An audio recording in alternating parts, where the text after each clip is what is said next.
बिस्मिल्लाहिर्रहमानिर्रहीम। अस्सलाम वालेकुम guys, welcome back to my YouTube English literature channel. So आज हम बात करने वाले हैं a man who had great craze of islands. इस आदमी को बहुत शौक था आइलैंड का और नेचर पसंद करता था, जिसकी बेस पर इसका टाइटल है a man who loved islands. This short story has been written by D.H. Lawrence, David Herbert Lawrence इनका फुल नेम है। He was born on 11 September 1885 and he was died on 2 March 1930। ये 20th century के बड़े famous writer थे जिन्होंने बड़े poverty में ज़िंदगी गुजारी है अपनी।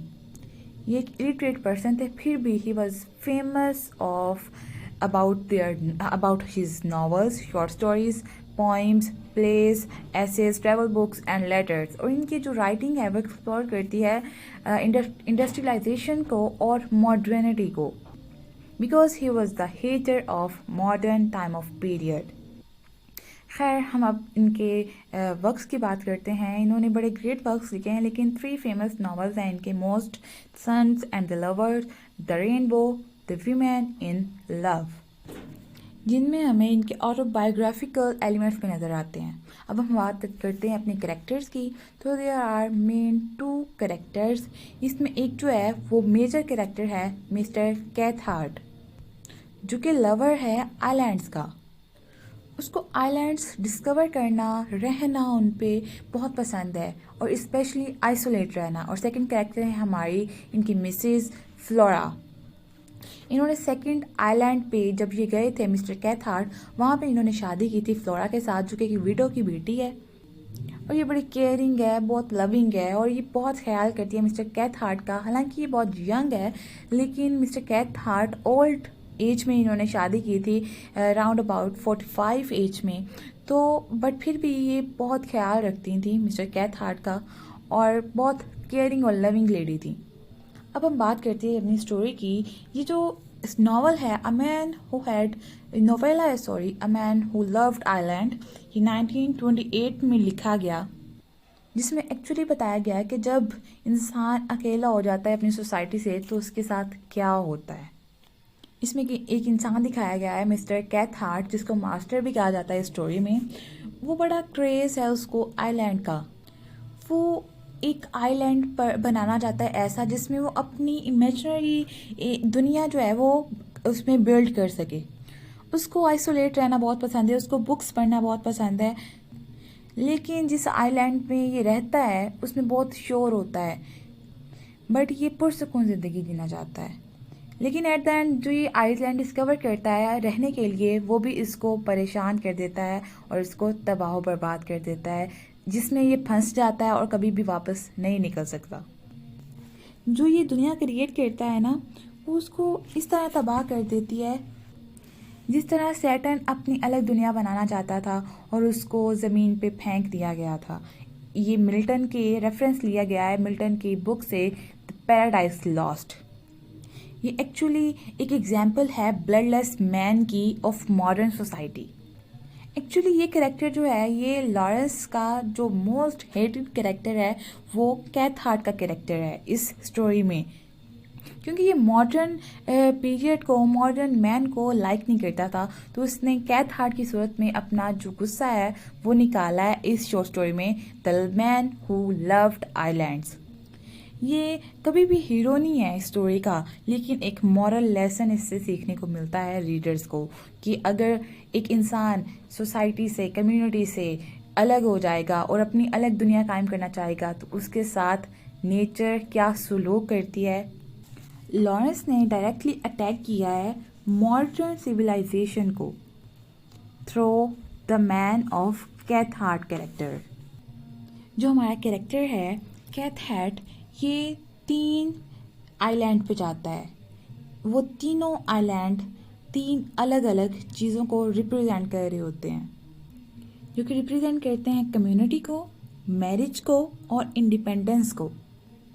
फर्स्ट आइलैंड कम्युनिटी को रिप्रेजेंट करता है, क्योंकि जिस आइलैंड पे ये रहता है उसमें बहुत ज़्यादा रश होता है लोगों का, बहुत क्राउड होता है, और इसको ये ज़रा कम्युनिटी, अपनी सोसाइटी पसंद नहीं होती, इसको आइसोलेट रहना पसंद होता है। और वो वहाँ से जब मूव कर जाता है सेकंड आइलैंड पे, तो वहाँ पे दिखाया जाता है कि ये एक विडो की बेटी के साथ शादी कर लेता है जिसका नाम फ्लोरा होता है, बट उसको और अपनी बेटी दोनों को छोड़ के अपनी अलग दुनिया, अकेले रहने वाली दुनिया फिर से डिस्कवर करने के लिए थर्ड आइलैंड पे चला जाता है, जिसमें वो इंडिपेंडेंस हासिल कर लेता है। वो मतलब कामयाब हो जाता है, लेकिन एट द एंड क्या होता है, वो अकेलापन, वो आइसोलेशन इसकी डिस्ट्रक्शन का बायस बनती है। तो जी फर्स्टली हम बात करते हैं अपने फर्स्ट आइलैंड की।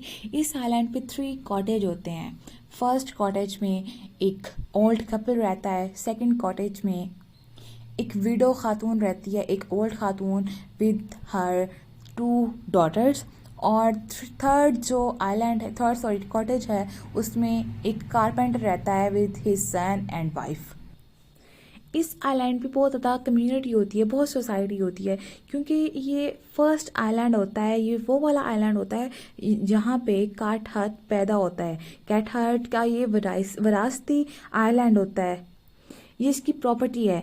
एक्चुअल प्रॉपर्टी तो नहीं कह सकते, लेकिन इसको लाइसेंस दिया जाता है यहाँ पे 99 ईयर्स रहने का।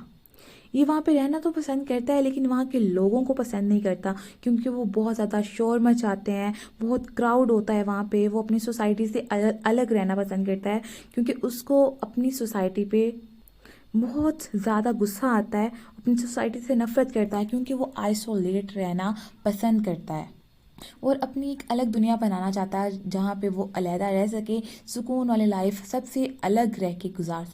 लेकिन लॉरेंस कहता है कि अगर तुम हज़रत इब्राहिम की तरह हो तो तुम्हें चाहिए कि तुम समंदर के किनारे एक बहुत ज़्यादा जो है बड़ी तादाद में अपनी औलाद पैदा करो। जैसे कि समंदर के किनारे पे रेत होती है, रेत की जो ज़र्रे होते हैं, जितने रेत के ज़र्रे होते हैं उतनी औलाद पैदा करो। लेकिन अगर तुम रहने के लिए आइलैंड चूज़ करते हो तो ये तुम्हारी सबसे बड़ी गलती है, क्योंकि with the passage of time तुम्हारी पॉपुलेशन बढ़ेगी, तुम्हारा क्राउड बढ़ेगा, और तुम्हारे उस आइलैंड की हालत उस कच्ची आबादियों वाले मकानों जैसी हो जाएगी, जो कि बड़ी हॉरिबल थॉट है। लेकिन कैथहार्ट कहता है कि आइलैंड ऐसा होना चाहिए जिस पे एक घोंसला होना चाहिए और उस घोंसले में एक एग होना चाहिए, और वो एग खुद आइसलैंडर होना चाहिए।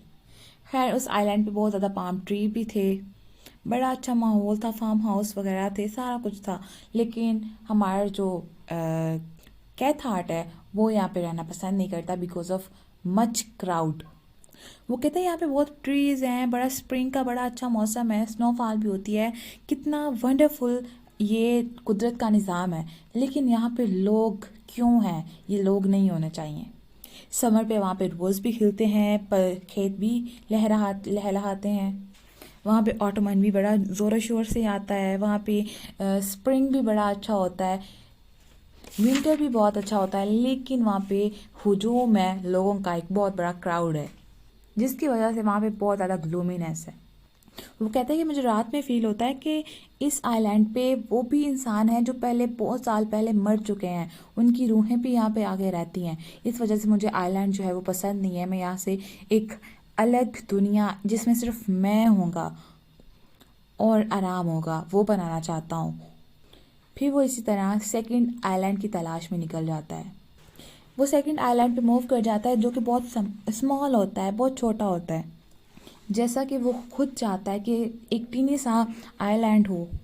वहाँ पे वो अपने साथ कारपेंटर और उसकी वाइफ और उस विडो वुमेन को लेके जाता है अपने साथ।